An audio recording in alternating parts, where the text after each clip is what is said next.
சென்னை நுங்கம்பாக்கத்தில் போராட்டத்தில் ஈடுபட்ட பகுதி நேர ஆசிரியர்கள் குண்டுக்கட்டாக கைது செய்யப்பட்டனர். சென்னை நுங்கம்பாக்கம் டிபிஐ அலுவலகம் அருகே பகுதி நேர ஆசிரியர் சங்கங்களின் ஒருங்கிணைப்பு குழுவினர் 7வது நாளாக போராட்டத்தில் ஈடுபட்டனர். தங்களது கோரிக்கைகளை நிறைவேற்ற வலியுறுத்தி 300க்கும் மேற்பட்டோர் பதாகைகளை ஏந்தி காத்திருப்பு போராட்டத்தில் ஈடுபட்டனர். அப்போது பகுதி நேர ஆசிரியர்கள் திடீரென சாலையில் அமர்ந்தும் படுத்தும் கோஷங்களை எழுப்பினர். இதனையடுத்து அவர்கள் குண்டுக்கட்டாக கைது செய்யப்பட்டனர். அப்போது சில ஆசிரியர்கள் போலீசாருடன் வாக்குவாதத்தில் ஈடுபட்டதால் பரபரப்பு ஏற்பட்டது.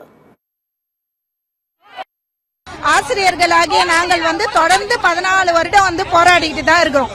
போராட இன்னும் ஒரு விடை தெரியவே மாட்டேங்குது. இதுக்கு அரசாங்கம் நல்ல ஒரு தீர்வை கொடுக்கணும். ஆசிரியர்களுக்கு பகுதி நேர ஆசிரியரா வாரத்துக்கு 3 நாட்கள் மட்டுமே தான் வேலை பார்க்கிறோம். இது முழு நேர பணியா மாற்றணும்.